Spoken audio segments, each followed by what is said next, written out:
What's going on, guys? I've got here a 2004 GMC Sierra. I'm using this truck to point out to you the location of the fuel pump fuse and the fuel pump relay. So both of those can be found underneath this cover here, which we remove just by pulling up right here. Now the fuel pump relay is this relay right here. And the fuse for the fuel pump is actually right next to it. So it's this 20 amp fuse.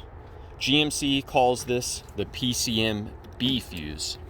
But no mistakes about it, this fuse is for the fuel pump. Now my favorite way to troubleshoot the fuel pump relay is I'll tap on it. Sometimes relays can get stuck, and by tapping the relay or even wiggling the relay around, you can restore the connection and get it working again temporarily. Further troubleshooting beyond that, what you can do is you can remove the relay, set it aside, and you can swap in any of these other relays. They're all the same part number. So here, for example, I'm swapping in my high beam relay. If my high beams work, I know my high beam relay works, so I can put that in there. And now if my fuel pump starts working, then I know that the original relay is probably no good. So let's set this back in here. And I'm also gonna clue you in on a different troubleshooting step you can do.